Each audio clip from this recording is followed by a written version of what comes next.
अफलातून ने गारें बहुत देखी होंगी, इसलिए उसने गार की तमसील की मदद से दुनिया और हकीकत का रिश्ता समझाने की कोशिश। लेकिन अगर ये जिम्मेदारी मुझे दी जाती तो मैं किसी गार की नहीं बल्कि अपने हाई स्कूल के एक हॉल नुमा कमरे की मदद से इंसानी दुनिया के सबसे बड़े मसले को समझाने की कोशिश करता।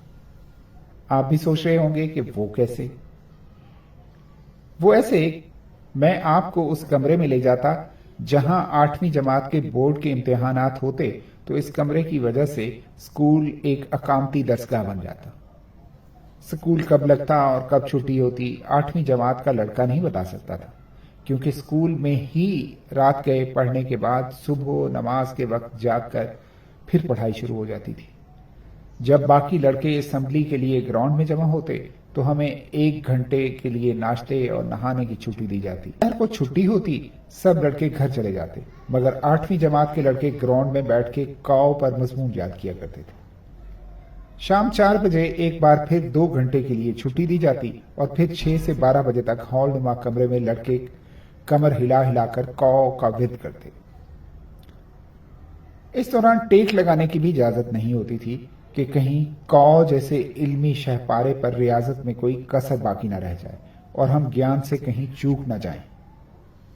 आप सोच रहे होंगे कि इसमें इंसानी दुनिया के सबसे बड़े मसले का क्या ताल्लुक। मैं आपको बता दूं, क्लास में कोई 50 के करीब बच्चे थे, जिनमें सिर्फ चंद एक ऐसे थे जो पहले 15 मिनट में ही कौ साहिबा पे मजमून अच्छी तरह तैयार कर लेते और बाकी 18 घंटे सिर्फ इसलिए यही किताब खोलकर कौ को घूरते रहते क्योंकि क्लास में 95% तादाद उन लड़कों की थी जिन्होंने कसम खा रखी थी कि ये मजमून 14 घंटे में खुद और हमें अच्छी तरह जलील करने के बाद तैयार करेंगे, और उनकी वजह से 15 मिनट में तैयार करने वालों को पौने 14 घंटे पढ़ने की एक्टिंग करना पड़ती, क्योंकि जब तक हाशमा भट्ट और इदरीस घुंगलू तैयार न कर पाते हम आगे कैसे बढ़ सके। अब इस सूरत हाल को जहन में रखते हुए दुनिया पर निगाह डालें। दुनिया में लाखों में से सिर्फ चंद एक ऐसे होते हैं जो नजरियात और तसव्वुरात के खोखलेपन को खुली आंखों से जान लेते हैं, जिन्हें 95% नहीं बल्कि 99.99% दुरुस्त मानकर उनके लिए मरने मराने पर हरदम तैयार होते हैं। ये चंद लोग चंद बरसों में तनकीदी शऊर और फिक्र की मदद से उनका खोखलापन देख लेते हैं, मगर डंडा बरदार उस्ताद आफाकी घुंगलू और हाशमे न खुद आगे बढ़ते हैं न दूसरों को बढ़ने देते हैं।